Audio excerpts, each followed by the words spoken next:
while I was finally enjoying my first approved break in 4 years on a quiet Santorini terrace. My father-in-law, the CEO, called and snarled, "Do you think you deserve this? Taking vacations while others carry your weight. If laziness were a job title, you'd finally be qualified. Don't bother coming back." I laughed, hung up, and clinked glasses with the stranger beside me, the CEO of our biggest rival. When I returned home, chaos followed. I watched Cole Blackwood accept congratulations for a contract I knew would destroy the company, and I couldn't breathe. We were in the executive conference room on a Tuesday morning. Me in my usual back corner seat, Cole at the head of the table in his tailored suit, board members applauding like he'd just saved the world. "Gentlemen," he said, because he always said gentlemen even though 3 women sat in that room. "We've secured the Lansing contract. 42 million in revenue. We beat Meridian Dynamics by underbidding them by 40%. Before we continue, thank you for being here. If Avery's story resonates with you, please subscribe. We're so close to 100,000 subscribers and I'm hoping we hit that before New Year's Eve. It's free and helps these stories reach more women who need them. Now let's see what happens next." My pen dug into my notepad so hard it tore through the paper. I'd modeled that bid 6 different ways. Every scenario showed the same result. We'd lose money. The margins couldn't support the timeline. I'd written a 12-page risk analysis 3 weeks ago, walked Cole through every chart and projection. He'd glanced at it for 30 seconds and tossed it on his desk. "You think too small, Avery. This is how you crush competition." Now he stood there accepting praise for a decision that would bleed Blackwood Manufacturing dry, and my husband Garrett sat across the table giving me that look, jaw-tight, tiny shake of his head. "Don't question Dad. Not now. Not ever." 4 years I'd worked 70-hour weeks doing CFO-level strategy for a senior analyst salary while Cole's name went on every press release. 4 years of being the invisible architect behind every financial win, watching men take credit for my work. 4 years of making myself smaller and smaller, hoping someone would finally see my value. That morning, watching Cole celebrate a contract that would prove I'd been right all along, I realized something. They did see my value. They just didn't want to pay for it. And when I finally took my first vacation in 4 years, 10 days I'd requested 4 months in advance, approved in writing, Cole Blackwood called me in Santorini and fired me for abandoning my responsibilities. He thought he was ending my career. He had no idea he'd just set me free. But I'm getting ahead of myself. That Tuesday morning in the conference room, I sat in silence while Cole finished his victory speech. The board members stood, shaking his hand, clapping him on the shoulder. My analysis, the one that showed we'd lose at least 3 million on this contract, was probably still sitting on his desk, buried under golf magazines and industry awards with his name engraved on them. Garrett caught my eye as everyone filed out. He walked over, loosening his tie, that careful expression on his face I'd learned to read over 4 years of marriage. "Don't," he said quietly. "Don't what? Don't start with the 'I told you.' Dad's happy. The board's happy. Just let it be." I closed my notepad, the torn page crinkling under my fingers. "Garrett, we're going to lose money on this contract. Millions. The execution timeline alone. Avery." His voice dropped lower, almost a warning. "Dad's been doing this for 30 years. He knows what he's doing. I ran the numbers.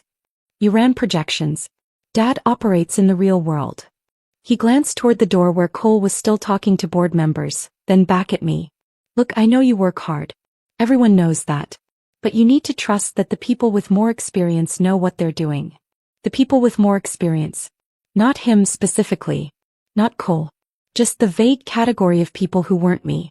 I picked up my notepad and laptop. "I have work to do. Avery." But I was already walking out, past Cole and his admirers, past the conference room where I'd sat in the back corner for 4 years, waiting for someone to ask my opinion instead of just taking my work. My office was on the 3rd floor, a small interior room with no windows and a desk barely big enough for my dual monitors. Senior Financial Analyst. That's what the title on my business card said. That's what my salary reflected, too.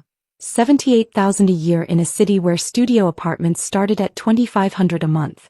I did CFO work. Built financial models that guided million-dollar decisions. Restructured supplier contracts. Identified cost savings. Projected growth scenarios. But the title stayed the same and so did the pay because I wasn't a Blackwood by blood. I'd walked into this building 4 years ago as Garrett's fiancée, a Wharton MBA with a leather portfolio and enough naivety to believe competence mattered more than last names. Cole had shaken my hand at our engagement dinner, that iron grip of his, and said, "We could use someone with your brain around here, Avery. This family values intelligence." I'd believed him. I'd believed that my financial acumen would be rewarded, that my strategic thinking would earn me a seat at the table, that eventually the work would speak for itself. It did speak. Just not in my voice. Every strategy one built became our approach in Cole's presentations.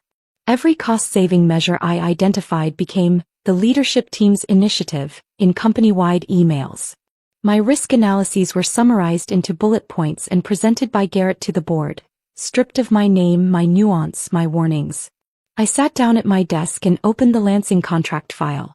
The numbers were still there, stark and undeniable.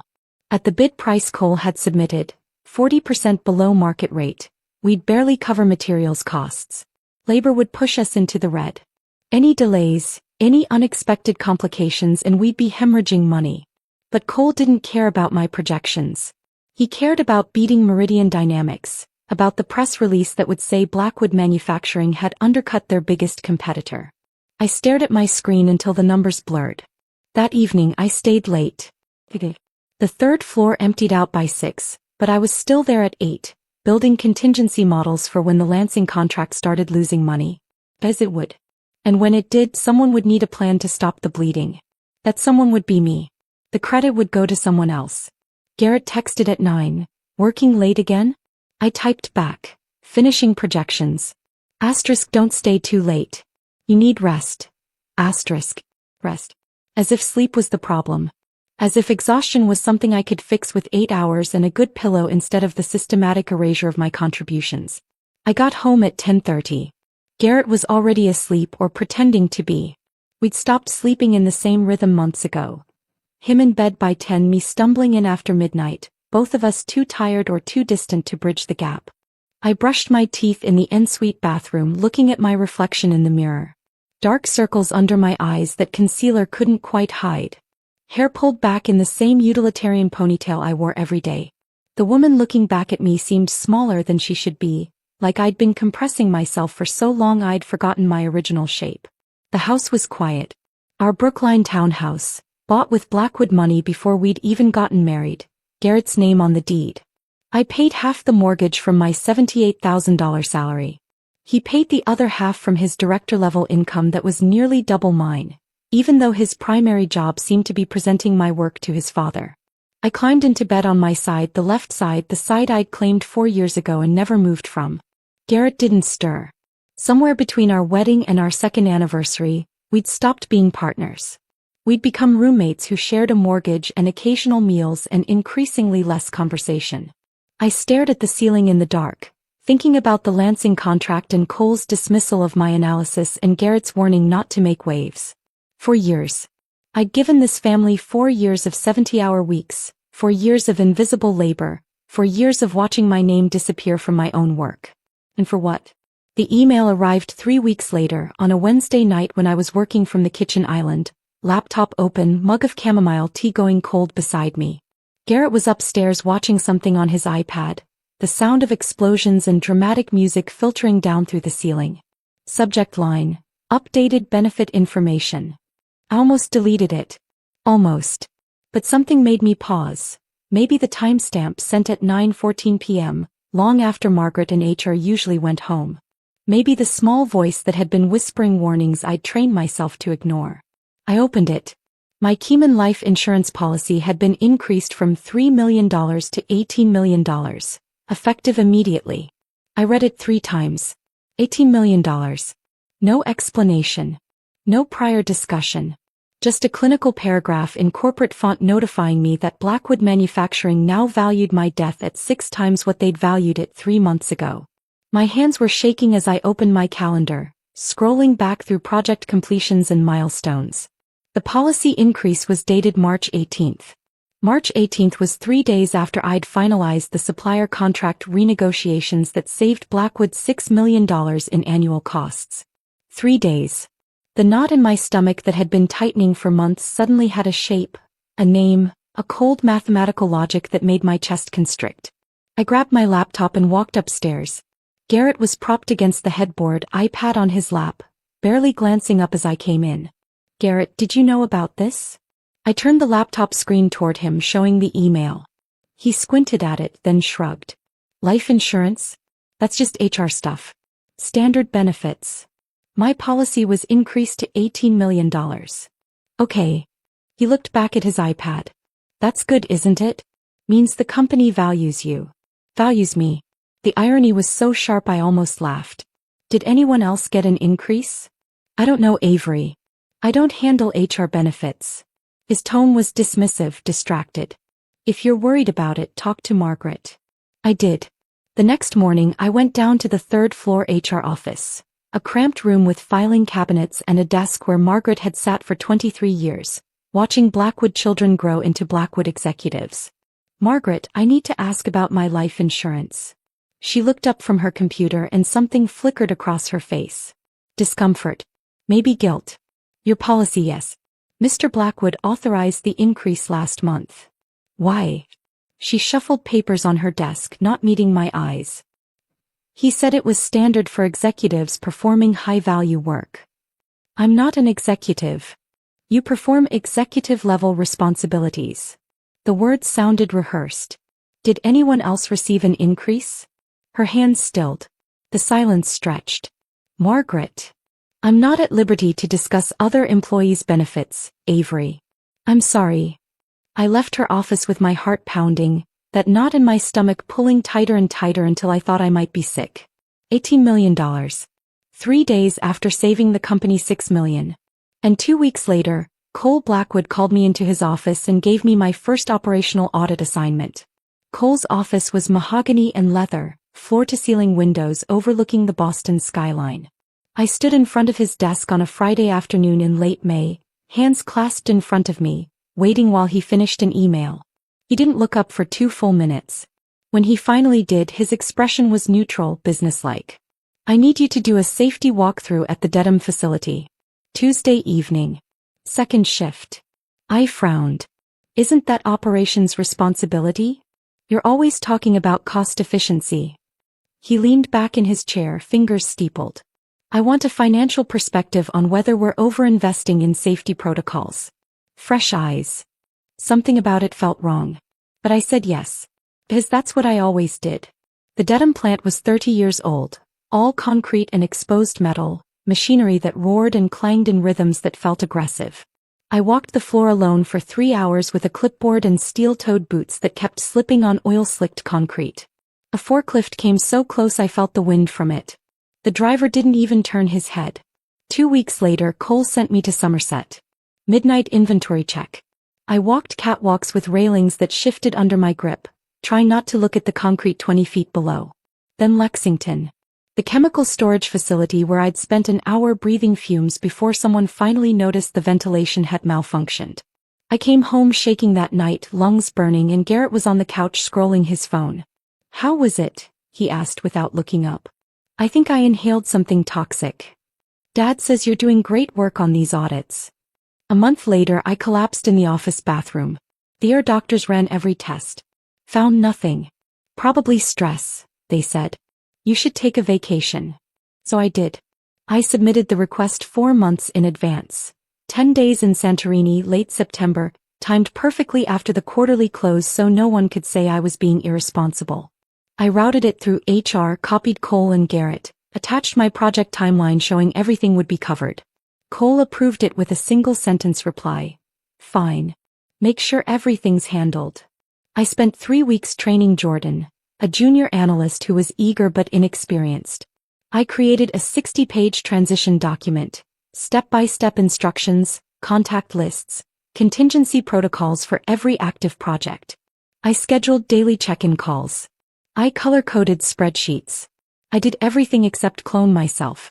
Garrett had barely reacted when I told him about the trip. "You're going alone?" It wasn't a question really. Just an observation delivered in that flat tone he used for everything lately.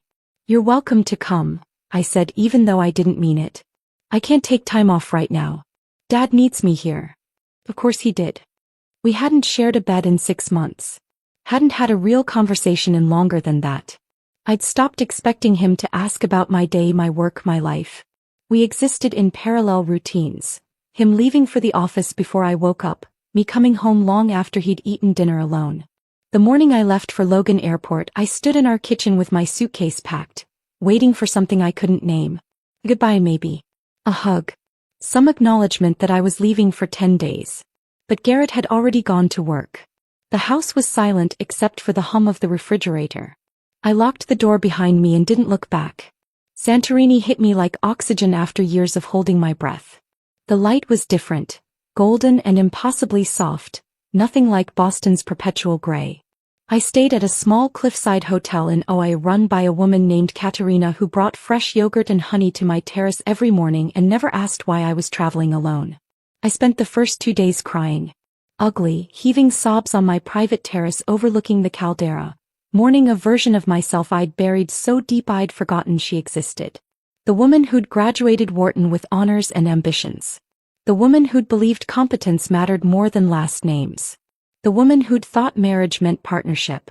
By day 3 something shifted. I started breathing differently, deeper, slower, like my lungs were remembering their actual capacity. I walked the narrow cobblestone streets with no destination, ate grilled octopus at tiny tavernas where no one knew my name, drank a Surtico that tasted like minerals and salt and freedom. I didn't check my work email. Not once. Garrett sent one text on day 2. Hope you got there safe. I didn't respond. On day 4 I was sitting on the hotel terrace at sunset, watching the sky turn shades of amber and rose I didn't have names for, a glass of wine in my hand, when the woman at the next table turned to me. She was older, late 50s maybe, with silver-streaked auburn hair pulled into an elegant knot and oversized sunglasses that somehow made her look more sophisticated instead of hidden. You have the look of someone who just remembered she's allowed to exist, she said. I laughed, surprised by the sound of it. Is it that obvious?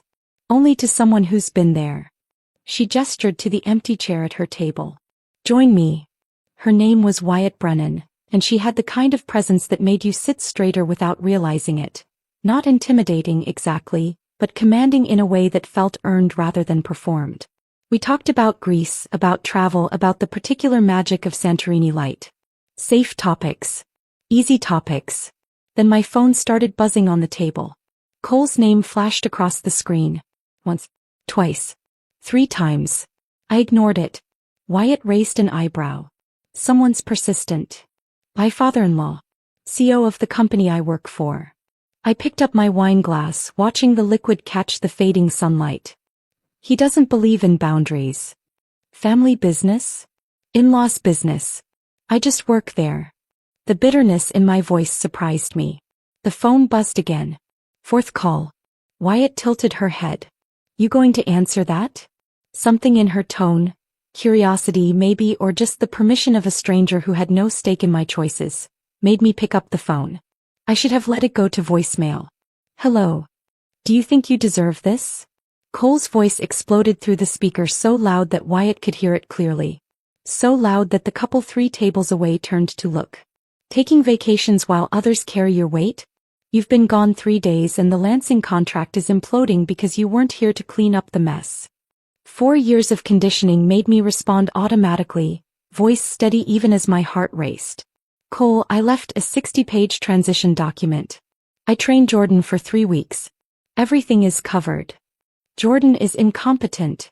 You're the one who runs the numbers, Avery. You're the CFO. Something cracked inside me.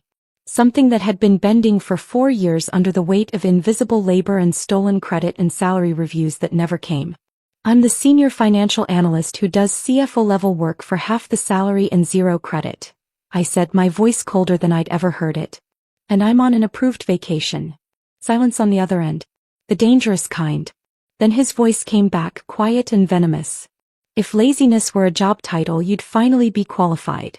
Don't bother coming back. You're fired. The line went dead. I sat there holding my phone, staring at the darkening caldera, and felt something strange wash over me. Not devastation. Not fear. Relief. Then I started laughing. It started small. A shocked exhale, and built into something bigger, wilder, more liberating than anything I'd felt in 4 years. The kind of laughter that comes from a place so deep you'd forgotten it existed. Wyatt was watching me with an expression I couldn't quite read. She raised her wine glass, lips curving into a knowing smile. "To liberation," she said. I clinked my glass against hers, still laughing, feeling lighter than I had in years. "To liberation." We ordered another bottle of wine and watched the sun finish setting, painting the white buildings of OIA in shades of pink and gold. And then I started talking. I told her things I'd never said out loud. How Cole dangled the CFO title like bait for 4 years while taking credit for every strategy one built. How Garrett had slowly morphed from partner to puppet, echoing his father's dismissals. How I'd saved Blackwood $6 million in supplier negotiations and been told I was too emotional for leadership. How my life insurance policy had been increased to $18 million 3 days after that save. How Cole had started sending me on solo audits to facilities with broken equipment. How I'd collapsed from chemical fumes and been told to take a vacation. This vacation, that he'd approved without hesitation after blocking my requests for 2 years. Wyatt listened without interrupting, sipping her wine, her expression shifting from curiosity to concern to something harder. When I finished, she was quiet for a long moment. Then she reached into her bag and pulled out a matte black business card. "Wyatt Brennan," she said, sliding it across the table. "CEO of Meridian Dynamics." The name registered like a physical impact. Meridian Dynamics. Blackwood Manufacturing's biggest competitor. The company Cole had spent 5 years trying to crush, underbidding on contracts, poaching clients, bad-mouthing in industry circles. "I heard the whole conversation," Wyatt said. "And I'm going to make you an offer. We're opening a new East Coast division. We need a CFO who understands industrial manufacturing, someone who knows the players, the pitfalls, how to build sustainable growth instead of reckless empire." She paused. "Someone who actually takes vacations." I stared at the card, at the embossed logo, at the phone number that felt like a lifeline I hadn't known I needed. My phone buzzed on the table. "Garrett, Dad's furious." "What did you do?" "Not are you okay?" "Not what happened. Just what did you do?" Like I'd committed some unforgivable sin by answering my phone on my approved vacation. I picked up the phone, held the power button until the screen went dark, and looked at Wyatt. "Tell me more." "We stayed on that terrace until the stars came out, until the tourists thinned and the restaurants along the cliff began closing their outdoor seating, the staff stacking chairs and wiping down tables with tired efficiency. Wyatt told me about Meridian Dynamics over that second bottle of wine. How she'd built it from a mid-sized regional player into a national competitor by focusing on sustainable manufacturing practices and treating employees like assets to develop rather than resources to exploit. "We don't win by underbidding and bleeding out on execution," she said, swirling the wine in her glass. "We win by building relationships with clients who value quality over cost-cutting. It's slower growth, but it's real." Everything she described was the opposite of Cole's approach. I told her I'd think about it. She smiled like she already knew my answer. "Take your time. Enjoy the rest of your vacation. When you're ready, call me." We had dinner 3 more times over the next week. At different tavernas perched on the cliffs, over fresh fish and Greek salads and conversations that felt like a strange hybrid of therapy and strategic planning. She never pressured me. Never made the job offer feel transactional. She just talked about what Meridian was building and let me imagine myself as part of it. On my last night in Santorini, we met at a small restaurant in Phoenicia, away from the tourist crowds. The owner brought us grilled sea bass and roasted vegetables without us ordering, like Wyatt was a regular. After dessert, baklava and strong Greek coffee, she handed me a leather folder embossed with Meridian's logo. "Background reading," she said. "Details on the CFO role, compensation structure, team you'd be building." She paused, sliding the folder across the table. "And some industry intelligence on Blackwood you might find interesting. No pressure. Just information." The folder was thick, substantial. I tucked it into my carry-on bag, promising to read it on the flight home. That night, lying in my hotel bed with the terrace doors open and the sound of the Aegean drifting in, I finally checked my email. I'd been offline for 9 days. 9 days of silence from Blackwood Manufacturing, from my marriage, from the life I'd left behind in Boston. 73 unread messages. I scrolled through them with a sick feeling in my stomach. 15 from Cole. The subject lines escalated from urgent, Lansing contract to unacceptable behavior, to final warning, even though I'd already been fired. 12 from Garrett. Each one colder and more clipped than the last. Where are you? Dad's furious. You need to call. This is embarrassing. You're being selfish. Not once did he ask if I was okay. 3 emails from Diane Cole's wife, all with subject lines about family loyalty and disappointing everyone who believed in you. And one from Sloan, Garrett's younger sister, sent 2 days ago. Avery, I'm sorry about Dad. I don't know what happened, but I know it's not your fault. Call me when you're home. I miss you. I stared at that last email for a long time.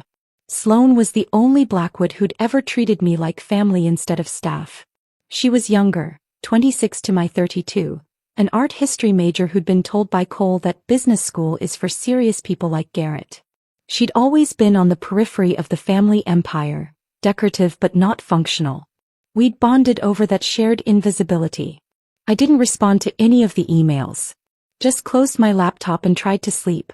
The flight from Athens to Boston was 9 hours. I waited until we were cruising at altitude, the cabin lights dimmed and most passengers sleeping or watching movies on their seatback screens, before I opened Wyatt's folder. The first section was what I expected. Job description, salary range, equity package, benefits. All of it generous, professional, exactly what a CFO role should offer. The second section made my hands start shaking. It was a comprehensive analysis of Blackwood Manufacturing's financial health, compiled by Meridian's strategic intelligence team. Not corporate espionage. Everything was sourced from public filings, industry reports, supplier networks, and workforce data that any competent analyst could access. But put together, it was devastating. 9 contracts currently losing money. Not just Lansing, 8 others I'd flagged as risky over the past 2 years. Contracts Cole had pushed through despite my warnings, underbidding to steal market share without regard for execution costs. Deferred maintenance creating OSHA violations across 4 facilities. Equipment breakdowns increasing. Safety incidents trending upward. Supplier contracts renegotiated at terms that squeezed smaller partners to breaking point. 3 had already gone under. 2 more were on the edge. Workforce turnover at 34%, double the industry average. Exit interview data showing employees leaving because of toxic leadership and unsustainable workload. Meridian's analysts had modeled Blackwood's cash flow based on these public indicators. Their projection: insolvency within 18 months unless the company secured a major capital infusion or drastically restructured operations. I was reading about the slow-motion collapse of the company I'd spent 4 years trying to save. Then I reached the appendix. Executive compensation and benefits. A breakdown of salary, bonuses, equity, and insurance policies for Blackwood's leadership team. My life insurance policy wasn't the only one that had been increased. But it was the largest. $18 million. Up from $3 million. Authorized by Cole Blackwood 9 months ago. I checked the date. March 18th. 3 weeks after I'd finalized the supplier contract renegotiations that saved Blackwood $6 million in annual costs. The same month Cole had started sending me on operational audits. My coffee cup sat untouched on the tray table, going cold while I stared at that date. I pulled out my phone, still in airplane mode, and opened my calendar, scrolling back through the past 9 months with trembling fingers. March 18th. Life insurance increased. April 3rd. First operational audit. Dedham facility. Evening shift. Alone. April 17th. Somerset warehouse. Midnight inventory. Alone. May 8th. Lexington chemical plant, where the ventilation had malfunctioned. May 22nd. ER visit after collapsing in the office bathroom. Doctors found nothing. I cross-referenced each audit date with my work calendar. Every single one had been scheduled within 2 weeks of a major financial win I'd delivered for Blackwood. Dedham came after I'd identified cost savings in the production line. Somerset came after I'd restructured the logistics contracts. Lexington came after I'd caught an accounting error that would have triggered an audit. Each time I made the company money, Cole sent me somewhere dangerous. The pattern was there, stark and undeniable, and I couldn't believe I hadn't seen it before. Or maybe I had seen it. Maybe that knot in my stomach, that voice whispering warnings, had been seeing it all along. But 4 years of gaslighting had taught me not to trust my own instincts. I thought about true crime podcasts I'd listened to on my commute, stories about life insurance policies and convenient accidents, about people who disappeared during routine work assignments. I thought about that forklift at Dedham, how close it had come, how the driver's face had been obscured by shadows and he'd never even turned his head. I thought about the railing at Somerset that had shifted under my grip while I stood alone on a catwalk 20 feet above concrete. I thought about breathing chemical fumes for an hour at Lexington while the ventilation system was malfunctioning, and how no one had noticed until I'd already collapsed. I thought about the year doctors finding nothing wrong and telling me I just needed rest. A vacation. A vacation Cole had blocked for 2 years, until suddenly 4 months ago he'd approved 10 days in Greece without hesitation. Almost eagerly. Like he wanted me gone. Or like he expected I wouldn't be coming back. The plane hit turbulence and my coffee cup rattled on the tray table. I grabbed it before it spilled, my hands shaking so badly I could barely hold it steady. Maybe I was paranoid. Maybe 4 years of psychological warfare had broken my ability to think rationally. Or maybe Cole Blackwood had increased my life insurance to $18 million, sent me on increasingly dangerous solo assignments, and then approved a vacation he'd been blocking for years because he was planning for me not to return from one of those audits. And when that hadn't worked fast enough, he'd fired me instead. The plane started its descent into Logan just after 11 p.m. I'd been planning to take an Uber back to Brookline to the townhouse I shared with Garrett, to unpack and shower and figure out my next steps. But sitting in the terminal with my carry-on and Wyatt's folder, staring at my phone as it reconnected to the network and messages started flooding in, I couldn't make myself do it. I couldn't walk back into that house. That marriage. That life. Not knowing what I knew now. I booked a room at the Marriott connected to the terminal. Checked in at midnight with my suitcase and my leather folder full of truths I couldn't unknow. The room was generic. Beige walls, industrial carpet, a bed that smelled like industrial detergent. I sat on the edge of it, still in my travel clothes, and stared at the wall. My phone buzzed. Garrett. You land yet? We need to talk. Not, I missed you. Not, are you okay? Not, welcome home. Just, we need to talk. Like I was a problem to be managed instead of a wife returning from vacation. I typed back. I'm staying at a hotel tonight. I'll come by tomorrow to get some things. His response came within seconds. Seriously? You're being dramatic. 4 years of invisible labor. An $18 million life insurance policy. A pattern of dangerous assignments timed to my successes. A firing during an approved vacation. And I was being dramatic. I turned off my phone, lay back on the stiff hotel pillows and stared at the ceiling. For the first time in 4 years I felt something close to clarity. Cole Blackwood had fired me. Maybe he tried to kill me. Either way, I was done playing by his rules. I slept badly that night, waking every hour to stare at the hotel ceiling and listen to the muffled sounds of travelers wheeling luggage past my door. By 6 a.m. I gave up and took a shower that was too hot, standing under the scalding water until my skin turned pink and I felt almost human. I needed clothes, toiletries, my laptop charger, the basics of existing, which meant going back to the townhouse. I arrived at 10 a.m., parking my rental car on the street because the driveway was full. 4 cars. Garrett's BMW, Cole's Range Rover, Diane's white Tesla and Sloane's Audi. My stomach dropped. An intervention. I sat in the car for a full minute, hands gripping the steering wheel, debating whether to just drive away. But I needed my things. And some part of me, the part that had spent 4 years trying to prove my worth to these people, wanted to face them. The front door opened before I reached it. Garrett stood there in khakis and a button-down, arms crossed, expression tight and unreadable. We've been waiting for you. Not good morning. Not, how are you?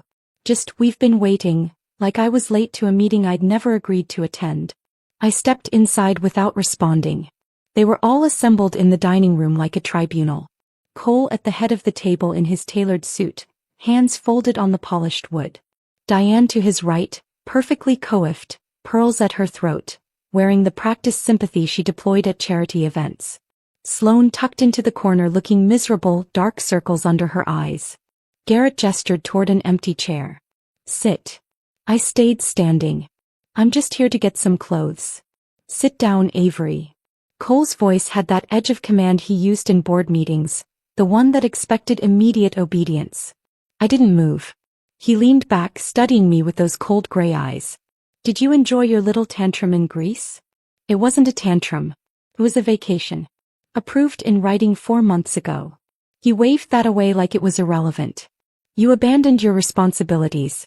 The Lansing contract is falling apart. Jordan couldn't handle what you left him. The Lansing contract was always going to fall apart, Cole. I told you that in a 12-page risk analysis. You ignored it. The room went very still. You didn't contradict Cole Blackwood. Not in his presence. Not in front of family. That was the first rule I'd learned when I married into this dynasty. Garrett's jaw clenched. He took a step toward me, voice low and tight. Avery, you're a senior analyst. Not the CFO. You don't get to question executive strategy. There was 4 years of subtext finally spoken out loud. I looked at him. This man I'd married, who'd promised we'd be partners, who'd said his family's company needed fresh perspectives and that together we'd build something meaningful. The man who'd slowly transformed into his father's echo. You're right, I said quietly. I'm not the CFO.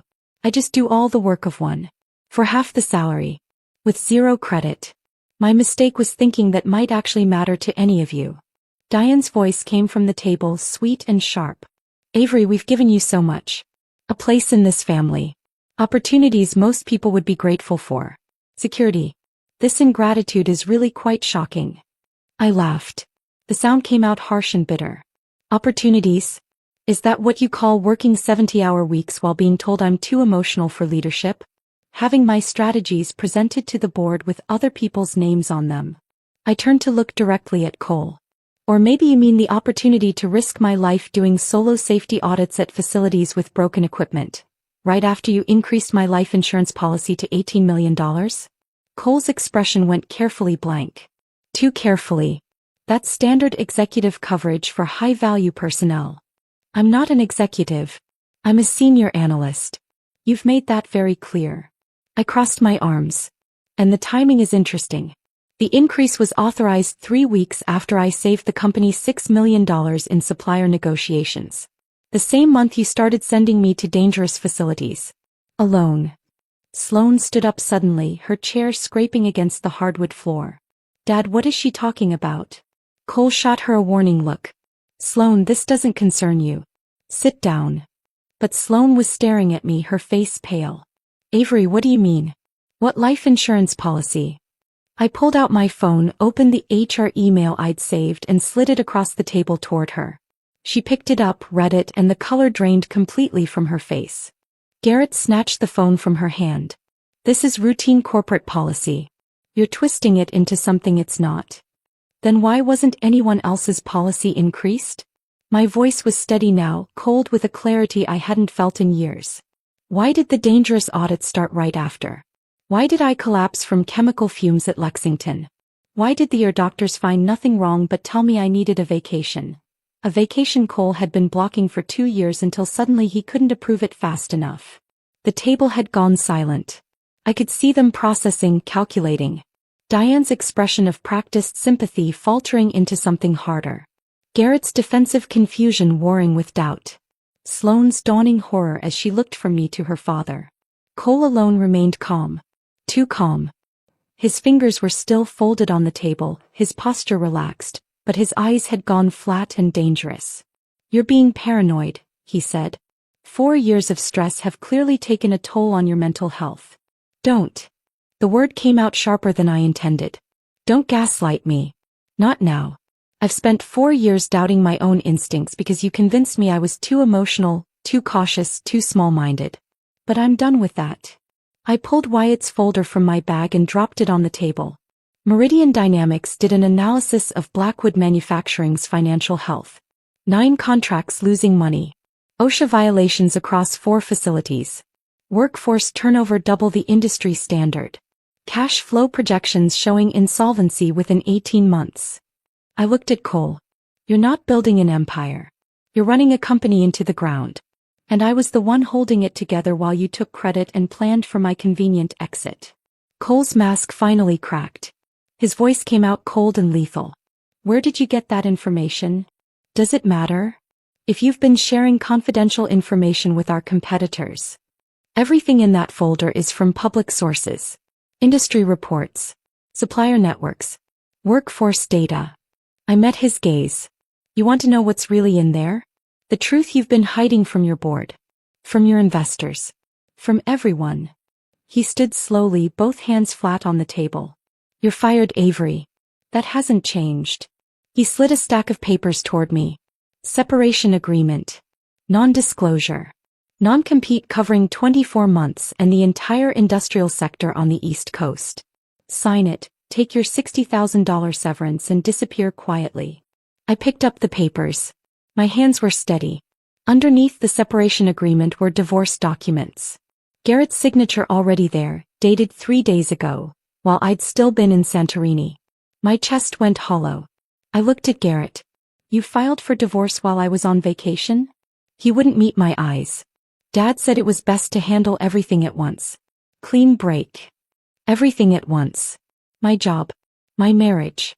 My entire life dismantled like a failed quarterly report. You signed these 3 days ago, I said. Before I even came home. Avery. You'd already decided.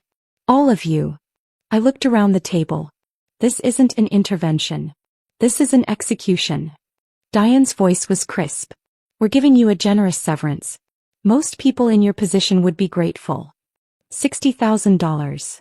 I set the papers down. For 4 years of CFO-level work. While you pay actual executives 4 times that as a starting bonus. Cole's patience was gone. You have 72 hours to sign.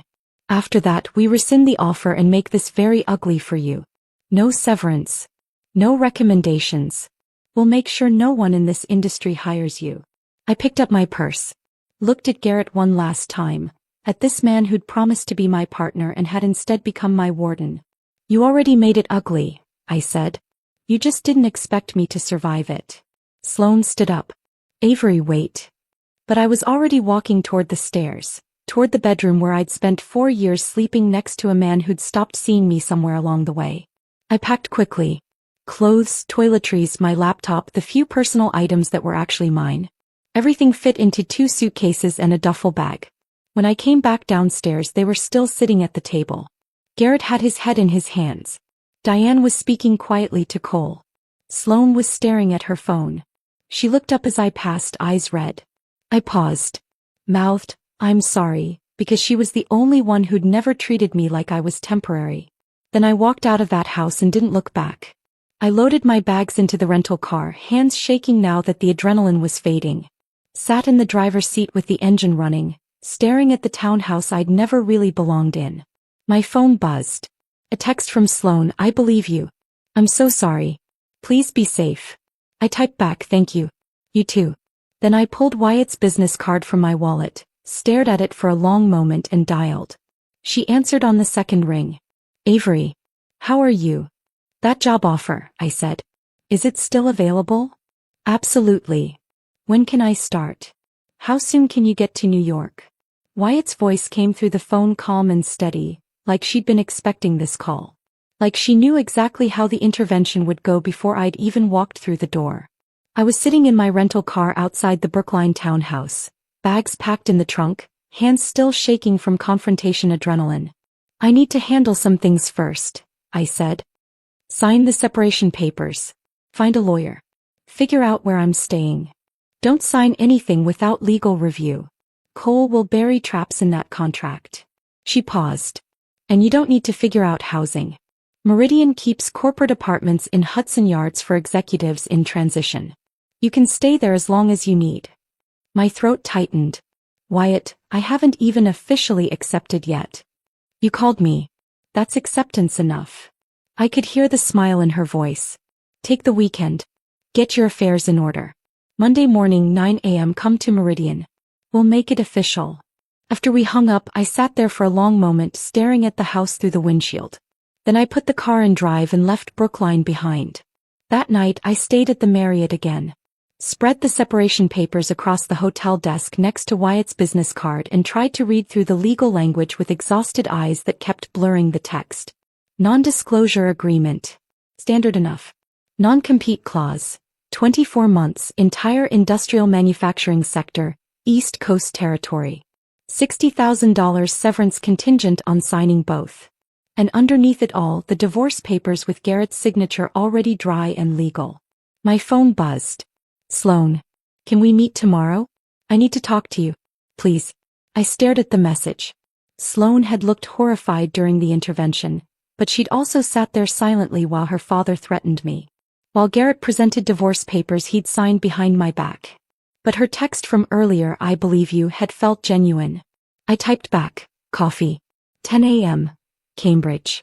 Her response came immediately, "Thank you." I barely slept. The hotel air conditioning cycled on and off with mechanical precision, and every time I closed my eyes I saw Cole's flat, dangerous expression when I'd mentioned the life insurance policy. By 9 a.m. I was showered and dressed, drinking bitter hotel coffee and watching the minutes crawl toward 10. The coffee shop was near Harvard Square, tucked into a side street where tourists didn't usually wander. I got there early, ordered a latte I didn't really want, and sat in a corner booth with my back to the wall.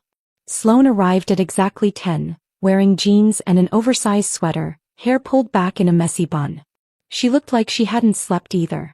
She slid into the booth across from me, hands wrapped around a to-go cup she must have brought from somewhere else. "Thank you for meeting me," she said quietly. "You said you believe me." "I do." She set down her cup, pulled out her phone, and her hands were shaking. "Avery, I need you to listen to something." She tapped her screen, turned up the volume slightly and pressed play. Cole's voice came through, muffled but unmistakable. "Insurance policy pays out to the company if something happens to her. 18 million. It solves our cash flow problem for the next 2 quarters while we restructure." Another voice, older, gravelly. "And you're sure the audits won't raise flags?" "Frank, I've been running this company for 30 years. I know how to manage risk assessments. As long as the facilities are documented as compliant after her visits, no one will question anything. What if she figures it out?" "She won't. She's too busy trying to prove herself to see what's right in front of her." The recording cut off. I sat there feeling like someone had dumped ice water over my head. Sloane's eyes were red-rimmed. "I couldn't sleep after yesterday. I kept thinking about what you said, about the timing, about the audits. So around 2 in the morning I went downstairs. Dad's study door was cracked open. He was on the phone." She swallowed hard. "I recorded it through the door." My hands had gone numb. "Sloan. I know what this means. I know what he was planning." Her voice cracked. "Avery, I think my father tried to kill you." The words hung between us, stark and terrible. "If you testify to this," I said carefully, "if you give this recording to anyone official, Cole will destroy you. He'll cut you off. Turn the family against you. Make sure you have nothing." She laughed, and it came out bitter and broken. "He's already destroyed me. Just slowly over 26 years. Telling me I wasn't serious enough for business school. That art history was a cute hobby for someone who didn't have Garrett's discipline. That I should focus on finding a good husband instead of a career." She looked at me with fierce, desperate eyes. "You were the only person in that house who ever asked about my work. Who looked at my paintings like they mattered. Who treated me like I had a brain instead of just a trust fund. Sloan. I can't let him do this to you. I won't." She pushed her phone across the table. "Take it. Copy the recording. Use it however you need to." I stared at the phone, at this evidence that could bury Cole Blackwood but would also detonate what was left of Sloane's family. "Are you sure?" "I've never been more sure of anything." She wiped her eyes with the back of her hand. "I'm done being quiet. I'm done pretending the people I love aren't monsters." I picked up the phone and forwarded the recording to myself. Watched the progress bar fill and the confirmation appear. Then I reached across the table and gripped her hand. "Thank you," I said. "For believing me. For being brave enough to do this." He squeezed back. "What are you going to do?" "I don't know yet. But I'm not signing Cole's papers until I talk to a lawyer." That afternoon I met with Patricia Strand in her office in downtown Boston. A corner suite with leather furniture and walls lined with law books and framed degrees from schools that mattered. She was maybe 55, silver hair cut sharp at her jawline, reading glasses perched on her nose as she reviewed the separation agreement I'd brought. She read in silence for 10 minutes, making occasional notes on a legal pad. Finally she looked up. This non-compete is unenforceable. I blinked. What? You were terminated during approved leave time. That's retaliatory termination, which violates Massachusetts employment law. The non-compete clause is overly broad. 24 months covering an entire industry sector is unreasonable restriction of trade. She tapped the document. If Cole tries to enforce this, we'll countersue for wrongful termination, and I'll make sure every detail comes out in discovery. The life insurance policy, the dangerous audits, the whole pattern. So I can just ignore it? No. Sign it. Take the severance money. Let Cole think he's won. She smiled, sharp and knowing. Then go work for Meridian Dynamics. When he inevitably tries to sue you for breach, we'll destroy him in court and you'll probably end up with a much larger settlement. And the divorce? She flipped to those pages. Uncontested, no fault. You're not asking for anything except to dissolve the marriage. Sign it. Move on. He's not worth fighting over. I signed everything that afternoon. Separation agreement. Divorce papers. All of it. Patricia filed the documents while I sat in her office drinking water from a paper cup and feeling like I was shedding a skin I'd been trapped inside for 4 years. When I walked out of her building, the September air felt different. Lighter. I drove to New York that evening. 3.5 hours down I-95 with my entire life packed into 2 suitcases and a duffel bag, Sloane's recording backed up in 3 separate locations, and Wyatt's business card in my wallet. The corporate apartment was on the 42nd floor of a glass tower in Hudson Yards. 1 bedroom, floor-to-ceiling windows, furniture that was tasteful and temporary. It was twice the size of my office at Blackwood and felt like a palace.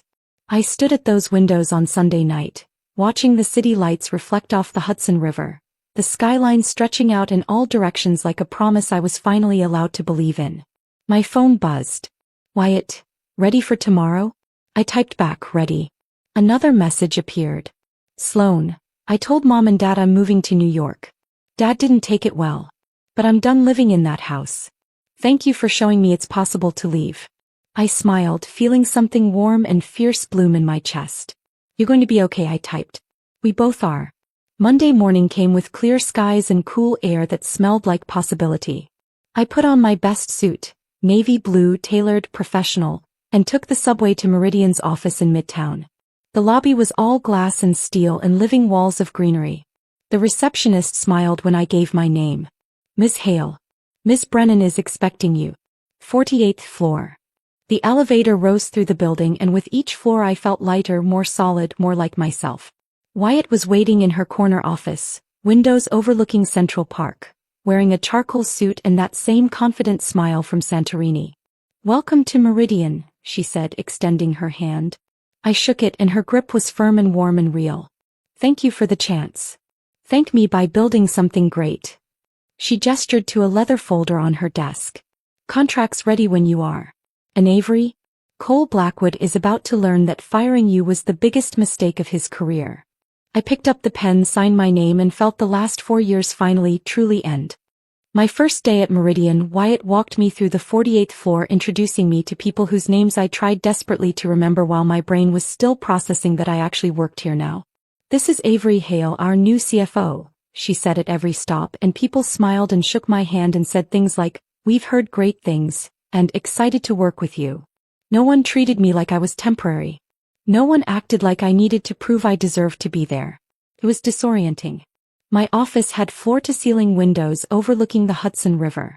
Real windows with natural light that changed throughout the day. I stood there that first afternoon just staring at the water, at the boats moving past, at the sky that wasn't blocked by walls or cubicles or the weight of 4 years of invisible labor. The work itself was challenging but collaborative. I spent the first week in budget meetings, reviewing Meridian's cost structures, identifying opportunities for efficiency without gutting departments or squeezing suppliers. People listened when I talked. Asked questions that showed they'd actually read my analysis instead of just skimming the executive summary. Wyatt checked in daily, not to micromanage but to make sure I had what I needed. How are you settling in? She asked on Friday afternoon, appearing in my doorway with 2 coffees. It's good. Really good. I accepted the coffee. Different from what I'm used to. Different how? People here seem to actually want me to succeed.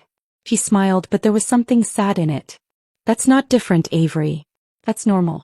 What you experienced at Blackwood was abuse dressed up as corporate culture. The word landed heavy. Abuse. I'd never let myself call it that before. By week 3, I'd built a preliminary budget for the new East Coast division, interviewed candidates for my finance team, and restructured supplier contracts that would save Meridian $2 million annually without burning bridges. I worked long hours, but they felt different. Purposeful instead of desperate. At 6 p.m., people started packing up and going home. No one sent emails at midnight expecting immediate responses. No one made me feel guilty for taking lunch breaks. At night, I'd walk along the Hudson River Greenway, phone silenced, breathing air that didn't taste like fear. Garrett texted twice in 3 weeks. First, need to know what furniture you want from the house. I typed back, keep it all. Second, divorce papers are final. Just need your signature on the asset division. I signed them in Patricia's office without reading closely and had them messengered back. Let him have the house, the furniture, the life we'd built that had never really been ours. Then on a Thursday afternoon in my 4th week, flowers arrived.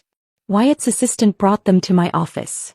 A striking arrangement of white peonies and black dahlias in a crystal vase. These just came for you, she said, setting them on my desk. I pulled the card from its small envelope. Congratulations on your career suicide. For watching. CB. My hands went cold. I walked the flowers straight to the break room and dumped them in the trash, vase and all. The glass shattered satisfyingly against the bin liner. Cole was just bitter, I told myself. Just lashing out because I'd escaped. But my hands were still shaking when I got back to my office. The SEC investigator showed up the following Tuesday. I was in a budget review meeting when Wyatt's assistant knocked on the conference room door. Avery, there's someone here to see you. He says it's urgent. The man waiting in reception had tired eyes and a federal ID badge clipped to his belt. Mid-40s, cheap suit, the look of someone who'd seen too many corporate lies. Ms. Hale, I'm Martin Voss with the Securities and Exchange Commission. I need to speak with you about allegations that have been filed. My stomach dropped. What kind of allegations? Securities fraud and theft of proprietary information. Is there somewhere we can talk privately?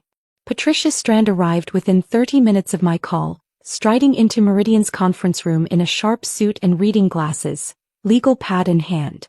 My client won't be answering questions without counsel present, she said, sitting beside me. Voss nodded like he'd expected that. He slid a folder across the polished table. Ms. Hale, we're investigating a complaint filed by Blackwood Manufacturing alleging that you illegally accessed and transmitted confidential company information to Meridian Dynamics prior to your employment here. He opened the folder and showed me printed emails. From avery.hale@blackwoodmf.com to w.brennan@meridiandynamics.com. Date, September 3rd. Subject, confidential financial projections. The preview text showed financial data, client lists, contract details. My mouth went dry. I never sent these. Voss's expression didn't change. According to Blackwood's IT department, these emails originated from your company account. The metadata shows they were sent from your IP address while you were still employed. That's impossible. I never emailed Wyatt before I was fired. I met her in Santorini after. Patricia put a hand on my arm. We'll need to see the complete digital forensics. Email headers, server logs, authentication records. Everything. Voss pulled out a notepad. We're still gathering that information from Blackwood's systems. But Ms. Hale, I need to ask, did you have any communication with Meridian Dynamics before your termination from Blackwood Manufacturing? No. I met Wyatt Brennan for the first time on September 18th in Santorini. Cole had already fired me by then. And you didn't discuss Blackwood's business operations with her? I hesitated. We talked generally about the industry. But nothing proprietary. Nothing I wouldn't discuss at any industry conference. Patricia made a note. Agent Voss, my client is cooperating fully. But until we can examine the forensic evidence, she won't be making any further statements about these alleged emails. After Voss left, I sat in that conference room feeling like the air had been sucked out. Patricia was already on her phone. I'm calling a digital forensics expert. If those emails are fabricated, the metadata will prove it. Wyatt came in, closed the door, pulled out the chair across from me. This is Cole's move, she said quietly. Fabricated evidence to destroy your credibility and hurt Meridian. What if he's good enough to make it stick? What if? Email forensics don't lie, Avery. If he created these, the digital fingerprints will show it. She leaned forward. But I need you to be completely honest with me. Is there anything at all, that Cole could twist?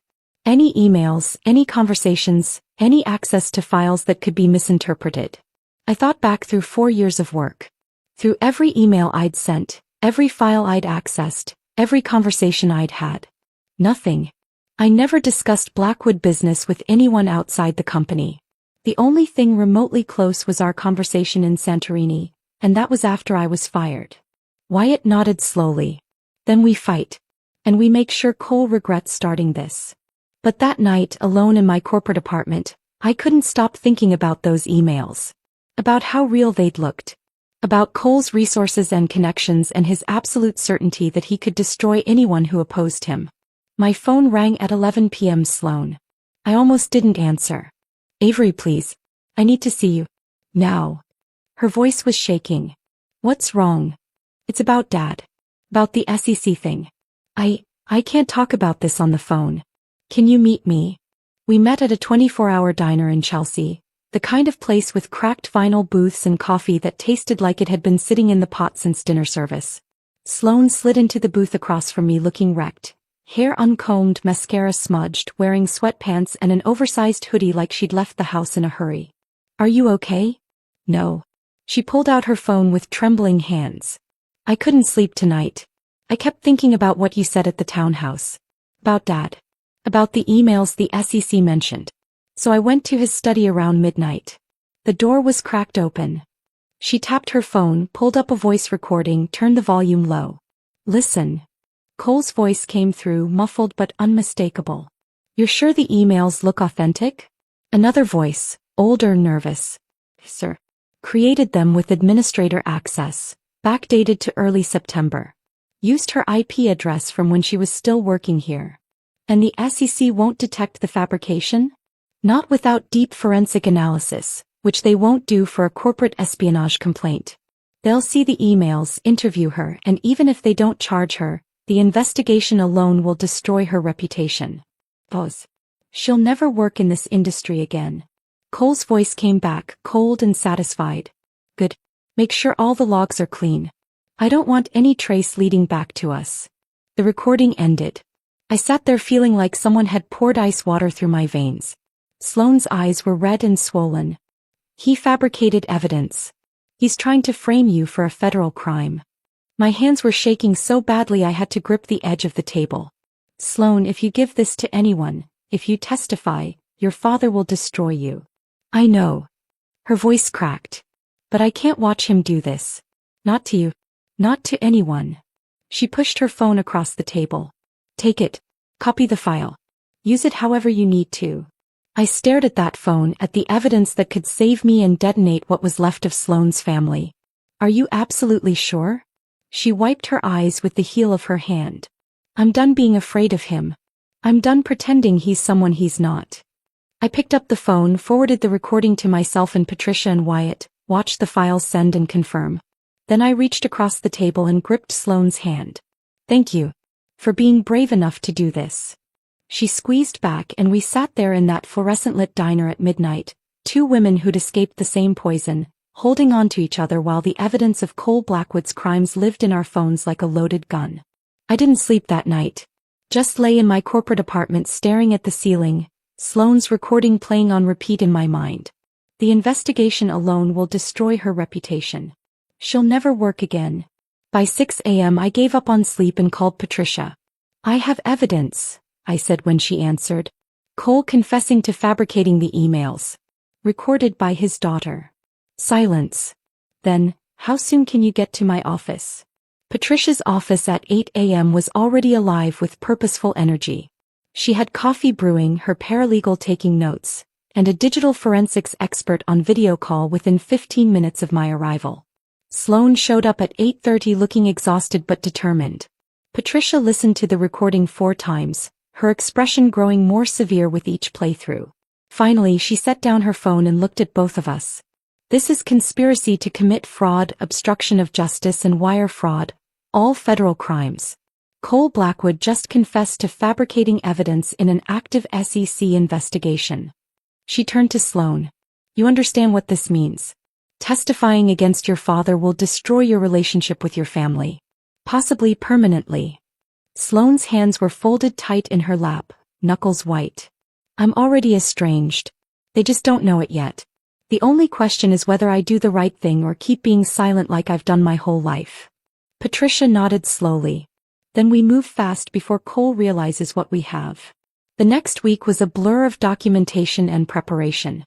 I compiled everything, 4 years of performance reviews showing exemplary work, the termination email sent while I was on approved vacation, HR records of the life insurance increase dated 3 weeks after my supplier contract win, safety audit assignments with dates that corresponded to every major financial contribution I'd made.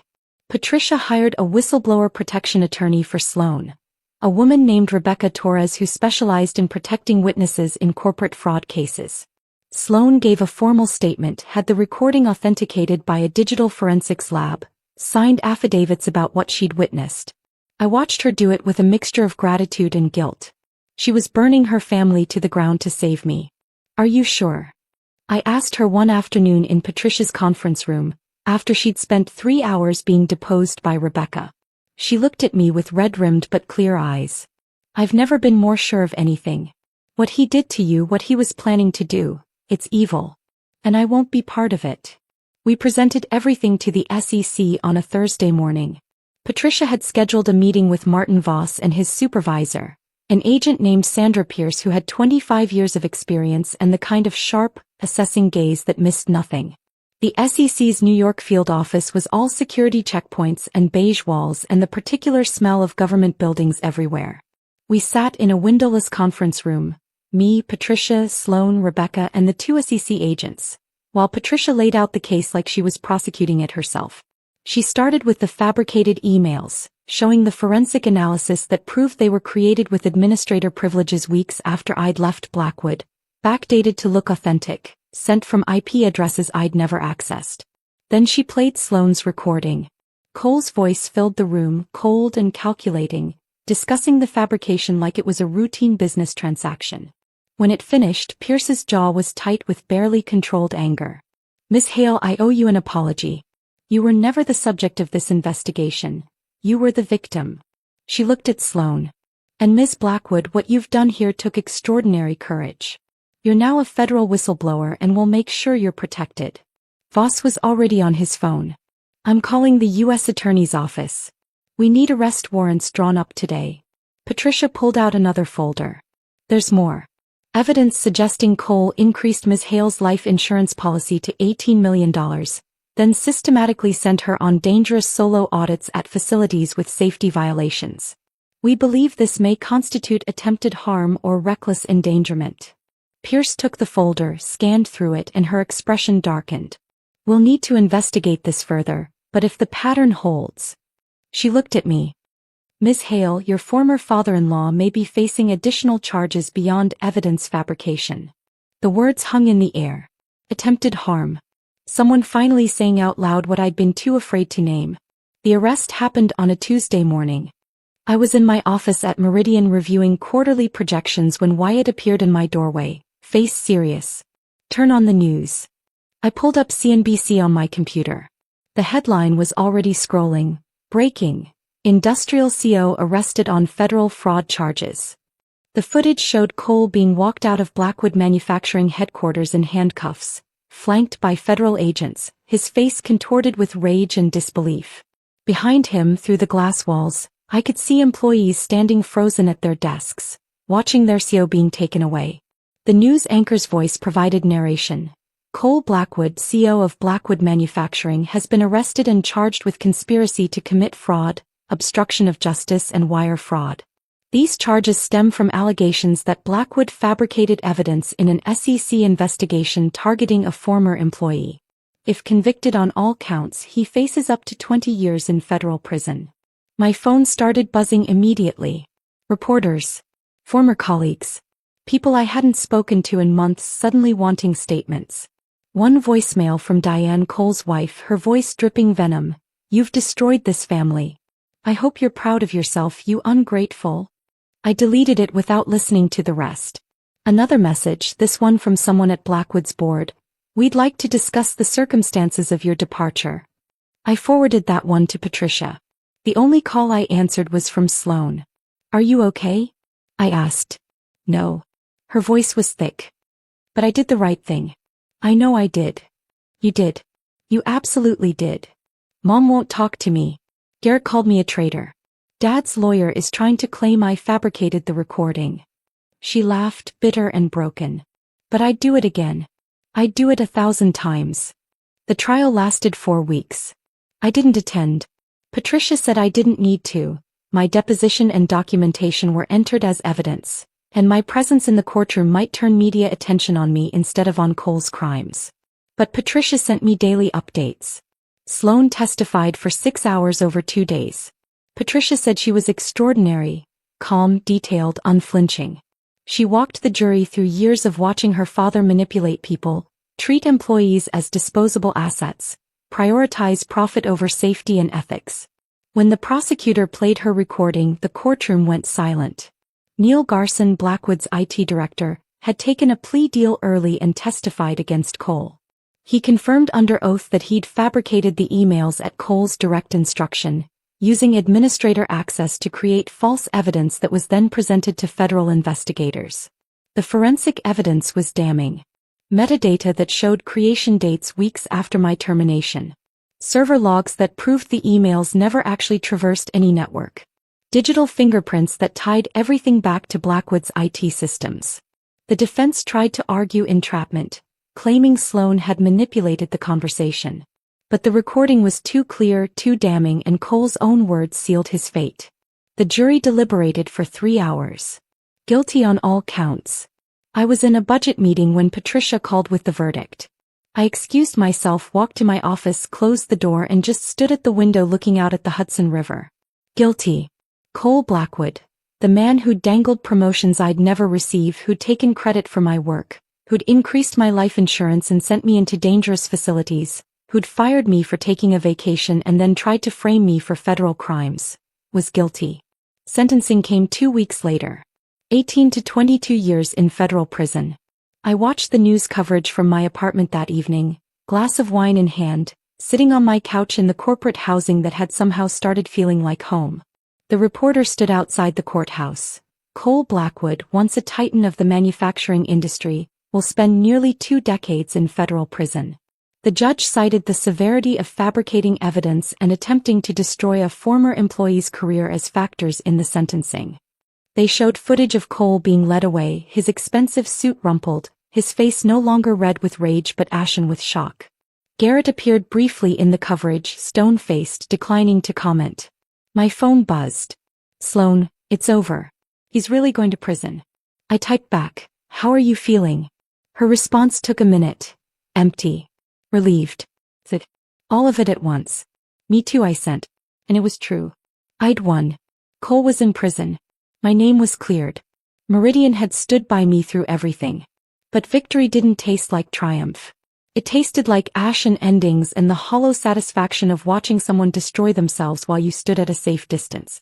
I finished my wine, set down the glass, and looked around my apartment.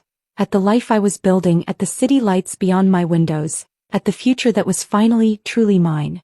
Cole Blackwood had tried to erase me. Instead, I'd erased him. The wheel had turned. Justice had been served. And somehow it still felt like I'd lost something I couldn't name. The hollow feeling didn't go away. Thought it would. Thought that watching Cole get sentenced, seeing justice actually work for once, would bring some kind of closure that felt satisfying instead of just empty. But 3 weeks after the sentencing, I was still going through the motions. Working long days at Meridian, walking home along the Hudson, eating takeout in my corporate apartment while the city glittered outside my windows like a promise I'd forgotten how to believe in. Wyatt noticed. "You're doing excellent work," she said one afternoon in my office, "but you look like you're running on fumes. When's the last time you took a day off?" I couldn't remember. "Take the weekend," she said. "Actually take it. Don't check email. Don't think about budgets. Just exist for 48 hours. So I did. I spent Saturday walking through Central Park, watching families and couples and people who seemed to know how to be happy. Bought coffee from a cart vendor and sat on a bench by the lake, letting the October sun warm my face. Sunday morning, I was having coffee in my apartment when my phone rang.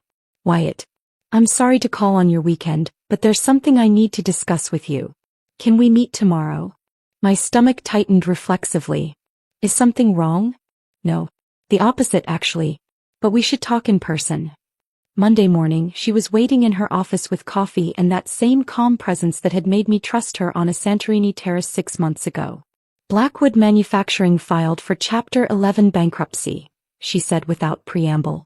It was announced this morning. I set down my coffee. When? The filing went through over the weekend. They're liquidating assets to satisfy creditors. She pulled up something on her tablet, turned it toward me. Their precision equipment division is being sold. It's the only profitable piece of the company. Strong workforce, solid contracts, good equipment. Worth about $65 million as a going concern. I could see where this was going. You want to acquire it. I want Meridian to acquire it. But only if you're comfortable with that. She set down the tablet. Avery, I know this is complicated. That was your workplace for 4 years. But Cole's in prison. The board forced Garrett to resign. The company is being dismantled by bankruptcy trustees who just want to maximize value for creditors. And you want me to lead the acquisition. You know that division better than anyone. You know the contracts, the workforce, the operations. If we're going to do this, I need your expertise. She paused. But if it's too much, if it feels like we're picking over bones, we can walk away. There are other opportunities. I looked out her window at the Manhattan skyline, at the city that had become my refuge. 200 people worked in that division. Good people who'd just been trying to do their jobs while Cole played power games with their livelihoods. What are you offering them? I asked. Full employment guarantees. No layoffs, no restructuring that cuts staff. We integrate them into Meridian with their current salaries and benefits intact. Wyatt leaned forward. I'm not interested in gutting a company for parts, Avery. I want to build something sustainable. But I need to know the numbers work. I thought about Jordan, the junior analyst I'd trained. About Margaret in HR. About the line workers and technicians and project managers who'd never had a say in Cole's destructive decisions. I'll do it, I said. But I want it in writing that we're protecting jobs. This can't be a cost-cutting exercise disguised as an acquisition. Wyatt smiled. Already drafted. Patricia reviewed the terms this morning. The next 2 weeks were brutal. I led the due diligence team. Financial analysts, operations specialists, legal counsel, through every aspect of Blackwood's precision equipment division. We reviewed contracts, assessed equipment value, interviewed key employees who were terrified they'd lose their jobs in the bankruptcy. It was strange being back in Blackwood's world, even at arm's length. I recognized names in the employee roster. Jordan, who'd been promoted to full analyst after I left. Margaret, still running HR after 24 years. Technicians and line workers I'd seen during those dangerous facility audits. People who'd just nodded hello and gone back to work, unaware that their CEO was using my visits as cover for something darker.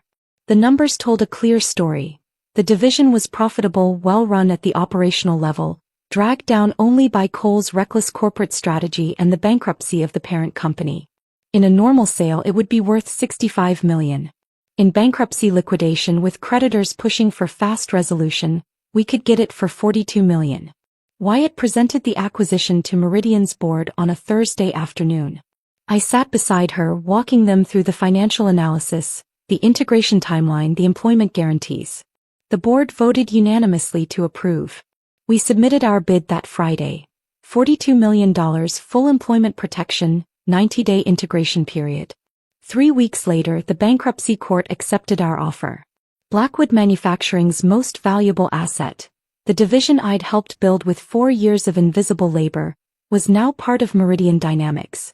The night the deal closed, I was in my apartment finishing paperwork when my phone buzzed. Sloan, I saw the news about the acquisition. You saved 200 jobs. Thank you for that. I typed back, how are you doing? Better. I moved to New York last month. Working at a gallery in Chelsea.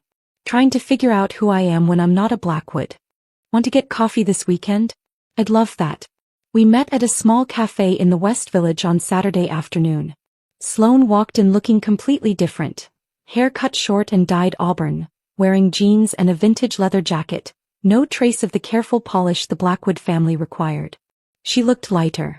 Younger. Free. You look good, I said as she slid into the seat across from me. I feel like I'm becoming a real person. She smiled, but it was tinged with sadness. Mom won't talk to me. Garrett sends occasional texts asking if I'm okay, but he won't meet in person. Dad's attorney tried to get me to recant my testimony, said I'd been manipulated. I'm sorry. Don't be. I chose this. She wrapped her hands around her coffee cup. Are you happy, Avery? Really happy?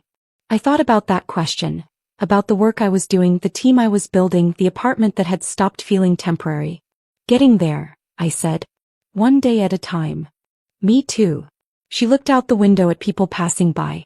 I keep thinking about what you said that day at the townhouse. About how they saw your value but didn't want to pay for it. That's been true my entire life. They saw me but only as decoration. As someone to marry off strategically or trot out at charity events. What are you going to do now?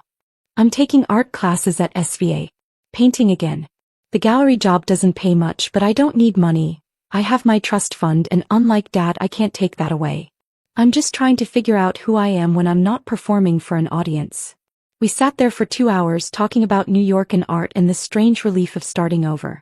When we finally left, she hugged me tight on the sidewalk. Thank you, she said, for showing me it was possible to leave. You did that yourself. We did it together. Walking home through the village as afternoon turned to evening, I thought about everything that had happened in 6 months. Cole was in federal prison in Pennsylvania. Appeals denied, facing 18 years behind bars. Blackwood Manufacturing had collapsed under the weight of his ego and fraud, liquidated in bankruptcy. Garrett had fled to Portland trying to escape the family name. Diane had retreated into bitter silence. And I was the CFO of a growing company, living in a city I loved, with a bank account that proved my worth in numbers Cole could never manipulate. I'd won. But it didn't feel like victory. It felt like survival. Like I'd been drowning for 4 years and finally reached the surface, gasping and exhausted, grateful to be alive but not quite sure what to do with the air in my lungs. That evening, I stood at my apartment window watching the sun set over the Hudson, the sky turning shades of orange and pink that reminded me of Santorini. My phone buzzed. A message from Wyatt. Integration meeting at 9 a.m. tomorrow. You did incredible work on this acquisition. Thank you. I smiled. Typed back. Thank you for believing in me. Her response came quickly. You made it easy. I set down my phone and looked around my apartment. At the furniture I'd chosen, the books on the shelf, the life I was building that belonged only to me. Cole Blackwood had tried to erase me. He'd fired me, framed me, maybe even tried to kill me. And instead I'd survived. Built something better. Turned his weapons into my armor. I thought about revenge. About what it's supposed to feel like when the villain finally falls. The movies make it look triumphant. Satisfying. Clean. But real revenge is messy. It's watching someone destroy themselves while you stand at a safe distance. It's winning but still feeling the weight of everything you lost along the way. It's building a new life and realizing the old one left scars that don't just disappear because justice was served. But standing there in my apartment with the city lights beginning to glow and the evening air cooling through my open window, I realized something else. The best revenge isn't destruction. It's building something better from the ashes. It's walking away free. And it's waking up every morning and choosing yourself over the people who tried to make you small. Cole had wanted me to disappear. Instead, I'd made him irrelevant. And that, finally, slowly, painfully, was starting to feel like enough. If this story of strategic justice had you holding your breath, hit that like button right now. My favorite part was when Sloane played that recording, exposing Cole's crimes in his own voice. What was your favorite moment? Drop it in the comments below. Don't miss more powerful stories like this.